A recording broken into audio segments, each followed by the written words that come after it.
And so this man of forgers who lived on this farm where there were many weird animals that were supplied to the circus, he ended up getting a job at a mint, where money was printed even at that mint, but not American money.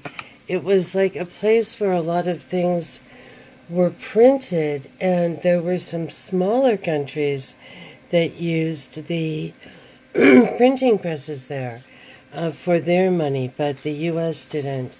It was like really small little countries.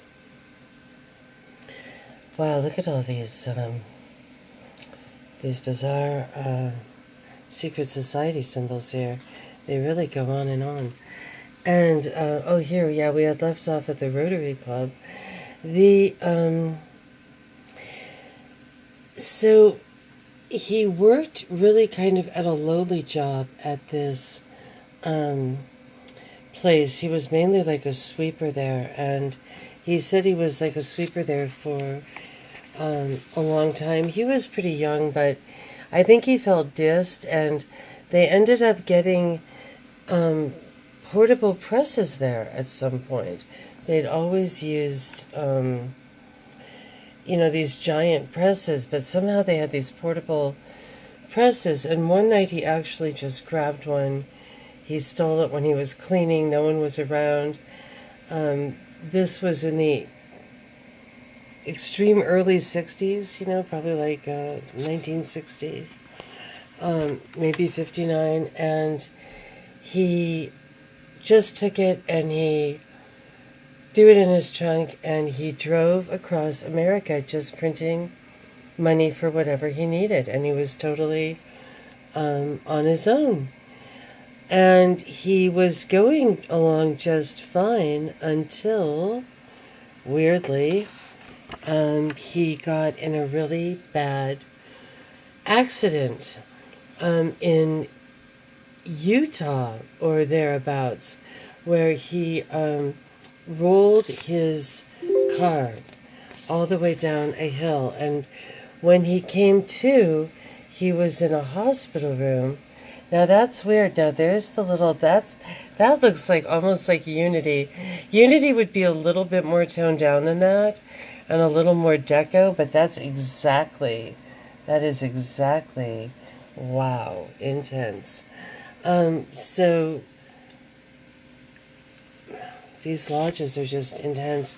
So so here he is, he wakes up, he is in what was he in? He was in a hospital room that was flanked by the FBI because, it was like, you've got some splaining to do, boy, right? You've got like a little money printer in the back of your car. And, so basically they offered him a deal that if he would do what they said, he could be free, or he could, basically just go to jail for a huge amount of time. So he ended up saying, okay, I'll do what you say. And they ended up driving him to a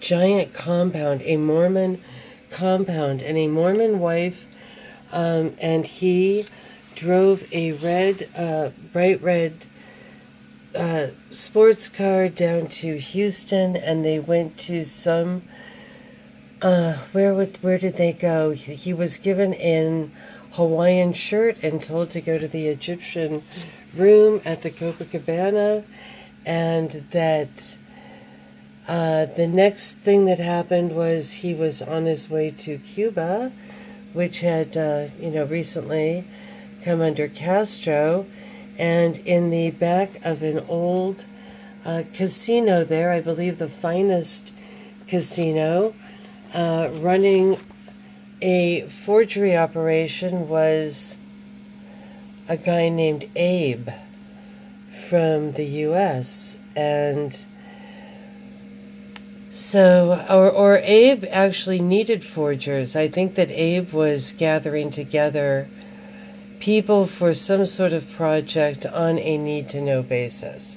So this ends up tying into being that this man basically had written, had forged passports through Abe in Cuba, unbeknownst to him, taken there by the FBI, and it was people who had everything to do with the Kennedy assassination. So once again, he didn't know. It was, you would be in a room and it was need to know. He was kind of at the bottom. He was just a forger, but he ended up living in a safe house in Houston as well. So this guy, he wrote a book, and I've got to try to remember his name. It's like horrible to not remember his name. It's just been a long time since I saw him, and I only met him once. It's like raining and the sprinklers are on at once. It's very late. But this was such a comprehensive book, as you can see. It's like, how many pages long here? Like several hundred, and it's huge.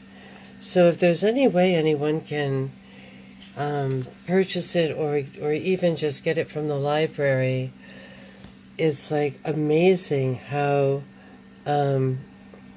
it goes through all the types of initiations. It goes through the groundwork of our forefathers, really old photographs and cartoons, and